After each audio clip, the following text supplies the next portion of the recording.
Katherine Mayfair is what happens when a character keeps getting rewritten to serve different seasons instead of being allowed to finish a consistent arc.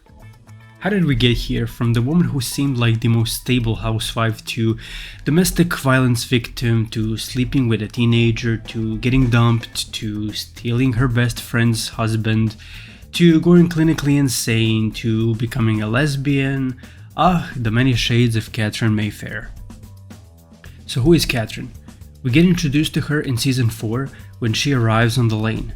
The ladies like vultures go straight to the moving truck to investigate, and when Katherine comes out of her car, Susan gets super excited because what they didn't know is that Katherine was an OG housewife of Wisteria Lane. She used to live there before Bree, Susan and Gabby moved in. Back when Katherine was living in Wisteria Lane, she was hanging out with Mary Alice and Susan. What kind of stood out to me was she was very rude and cocky and was intentionally trying to force us to see her as, the perfect housewife. She instantly clashed with Bree and the other girls, but this was intentional because she was written to be a dark Bree Vandekamp. Now in season 4 she had stupid beef with Bree. She wanted to out-Bree Bree, but still be more human. I don't think this was a smart choice because the beauty of Bree's character is that she is so stiff, and it's kinda hard to out-stiff a pole. Katherine's first husband was an abusive cop. She reported him many times because he has so many connections, they always lose her paperwork, so he never gets charged. One night she decided to fight back, and after that fight she left Fairview. So what actually happened is while she was fighting her first husband, her daughter had an accident in their aunt's house. She was trying to reach for the doll, but the whole shelf fell on her, so she died. Katherine and her aunt decided to bury her in the woods because they knew that the crooked cop had so many connections that they were gonna pin this on her. So they did this, and she packed her stuff and went for Chicago. There she adopted a little girl from a Romanian orphanage and named her Dylan. So she also gaslit her adopted daughter that she was her biological daughter. So it was kind of weird when people in the lane were telling her, oh, do you remember that you did this and that and you love that, but she never had any memories of living on Wisteria Lane.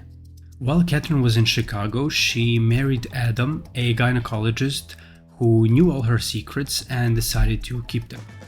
However, this is where people need to be realistic, but they become too greedy and ruin everything. So her husband Adam lied about cheating with one of his crazy patients in Chicago. Okay, sure, it's bad. He cheated, but let's not forget that this man knows all of your secrets and is willing to lie for you.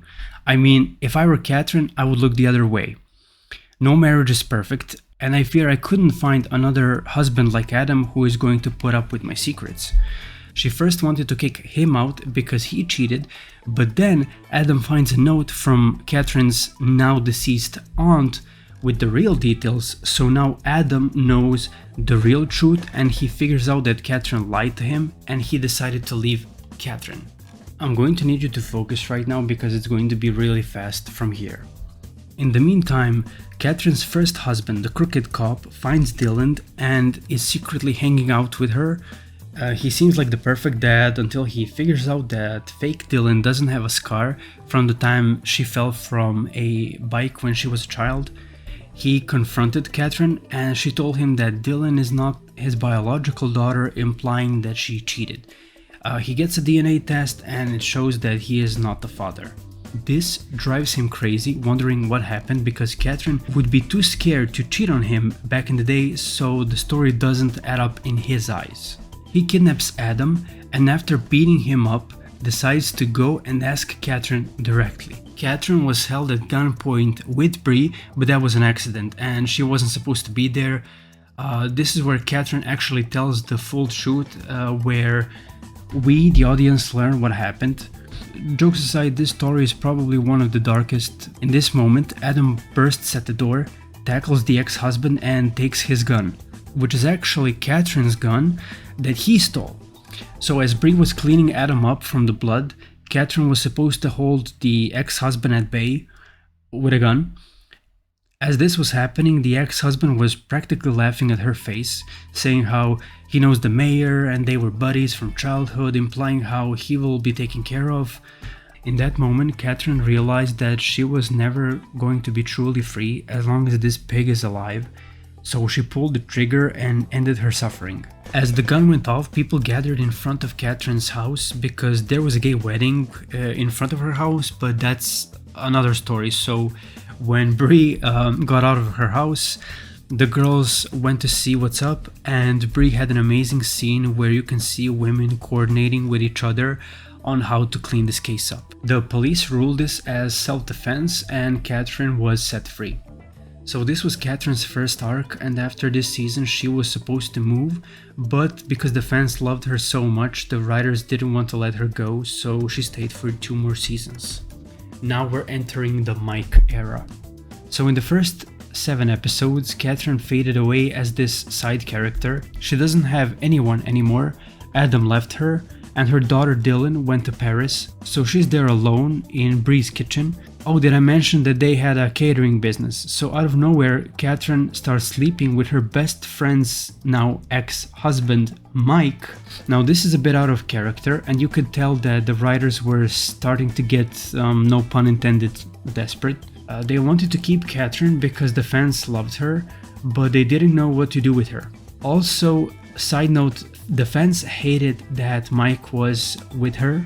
There were some moments here and there, but overall, Mike didn't want to commit to Katherine because he was hung up on Susan, and after dealing with a psycho neighbor who kidnapped Mike's son and Susan, now that's another story. Mike and Susan get back together and they get married while Katherine gets dumped.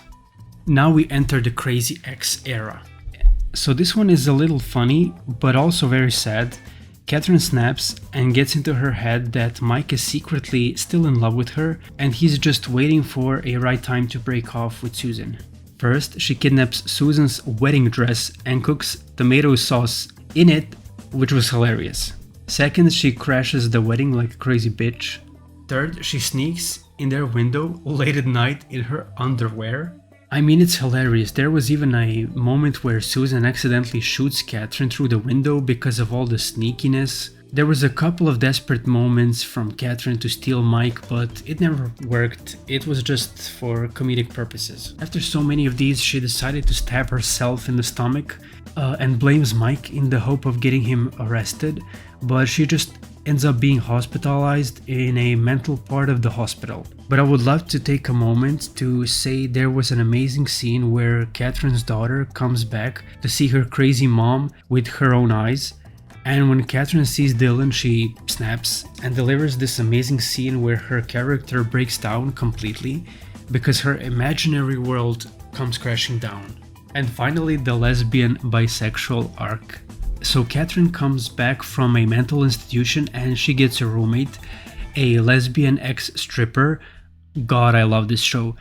Anyway, the lesbian ex-stripper that Susan just left on the street, which was very shady if I might add, but this is not a video about Robin. I'll probably do a video on her also. They kinda keep each other company because one was crazy, the other one used to be a stripper, so they were kinda the taboo girls of Wisteria Lane. And back in 2005, America was not woke enough for that. Katherine and Robin have an unsuccessful night as a single gals out, which resulted in Katherine saying how she's done with men, and Robin tickled her brain with the idea of maybe trying it with girls. Katherine was visibly uncomfortable, but after they went to sleep, Katherine had a gay sex dream with Robin. I highly advise you to watch that episode. Season 6, episode 16. Katherine goes to therapy about her dream and the therapist suggests that Robin moves out. That night when Robin comes home from a successful job interview, she wanted to celebrate with Katherine and some champagne. Fortunately, the champagne accidentally gets sprayed all over her boobs and she started undressing in front of Katherine, which makes her aroused, and she yells out that she has to move out. Then she kinda changes her mind and goes to sleep with Robin. Then there was a lot of, I don't know what I am, I'm not gay, but I like gay stuff. Anyway, almost mid-season, they decided to pack up and move to Paris. Katherine officially retires from Wisteria Lane.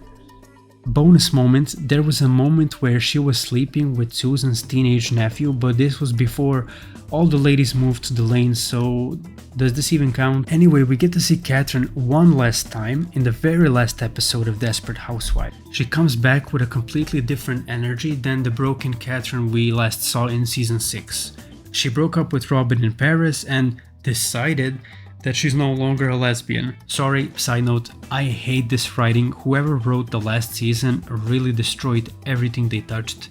Anyway, now Katherine is extremely rich, an extremely successful businesswoman in Paris, selling French people microwavable French food, as if that's realistic, but okay. So I think they added the lesbian thing because they really wanted a lesbian housewife to seem hip. That's definitely the reason they wrote Bob and Lee, you know, the friendly neighborhood gays. But it wasn't enough, they needed a gay housewife. Making her crazy and dating Mike seemed even worse. Like, that's out of character. In my opinion, this is sloppy writing. The character was used as a punching bag, but also as a glue to force certain storylines. It's a shame, but at least we got great acting from Donna Delaney. So now that we collected all the Katherines, what do you think? Did you enjoy the character? What was your favorite Katherine?